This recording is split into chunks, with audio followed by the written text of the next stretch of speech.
News থেকে নান্টু মিয়া। আসসালামু আলাইকুম দর্শক।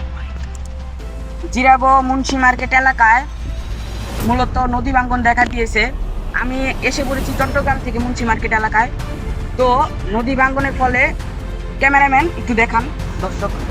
এই যে নদী ভাঙতে ভাঙতে মানে মাটি ছিল ওইখানে, ভেঙতে ভেঙতে এখানে মনে করেন বন্যছোটা পার্ক একবারে ডুবে যাচ্ছে। কি বলবো, এই যে এখানে কিন্তু এখন এই যে ফাটল ধরেছে, এই যে ফাটল ধরেছে। তো ভেঙতে ভেঙতে একবারে এই যে এটা লড়া দিলে পড়ে যাবে। আমি লড়া দিচ্ছি না। এই যে ক্যামেরাম্যান একটু দেখাও। তো ক্যামেরাম্যান আসেন দর্শককে। আসসালামু আলাইকুম। ওয়ালাইকুম আসসালাম। আমি চট্টগ্রাম থেকে এসেছি। আপনি যে এখানে যে নদী ভাঙ্গন দেখা দিয়েছে এটা সম্পর্কে আপনি কিছু বলেন। এটা সম্পর্কে আমি বলতে চাচ্ছি যে এয়ারপোর্ট নিবাসী ওই যে আমাদের ঘাট ছেড়ে দিয়েছে আমাদের ডুবানোর জন্য একটা কি জানি পরিকল্পনা হয়েছে। কারণ এখানে নদী ভাঙ্গন এমনি এমনি তো দেখা দেয় না। এখানে দেখতে পাচ্ছেন পানি পানি পানি আস্তে আস্তে বাড়ছে। আপনারা হয়তো জানেন যে অনেক ঢাকার বাইরে যত শহর এলাকা আছে সেদিকে বন্যা দেখা দিয়েছে। এখন হয়তো আমাদের এলাকা ডুবে যেতে পারে। পরে কি জানি এদিকে দেখতে পাচ্ছেন নদী ভাঙ্গন হচ্ছে, ওদিকে আস্তে আস্তে সব ভেঙে যাচ্ছে, ভেঙে পড়ছে। তারপর ভেঙতে পড়ছে। তারপরে আমাদের নাম মাইক ভালো একজন মানুষ। আসসালামু আলাইকুম। তো আমি মানে বারবার একটা কথা বলতে চাচ্ছি, মানে সরকার এসে আমাদের অত উন্নত হচ্ছে না। আমরা কি বলবো, এই যে একটা মানুষ, এই যে দেখেন, এই যে এও কিন্তু ডুবে যাওয়ার আশঙ্কা ছিল।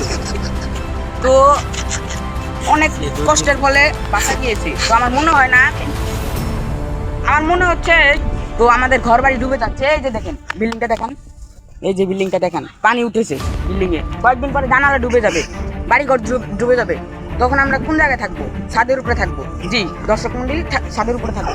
এই যে দেখেন ভেঙতে ভেঙতে এই যে দেখেন ফাটল ধরেছে। উপরে দেখাও। এই যে সিসি ক্যামেরা আছে, ওখানে আমরা না যাই, ওই ধরা করতে বাড়িতে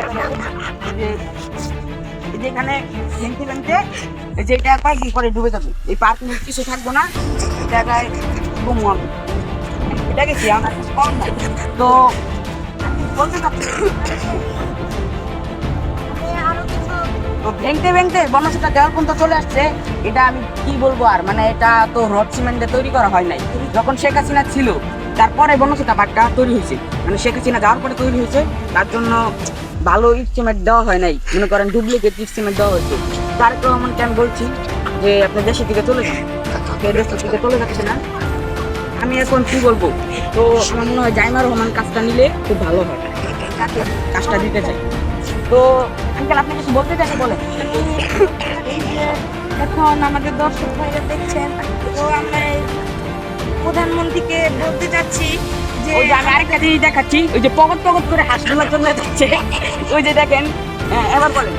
আমি বলতে চাই যে আপনারা তো দেখছেন এই অবস্থা যে ভেঙে গেল, দেখছেন আমাদের সাংবাদিক ভাই পুরো যাচ্ছে ঢুকছিল। এখন আমরা বলতে চাচ্ছি এটাই যে এয়ারপোর্ট নিবাসী থেকে হয়ে গেছে।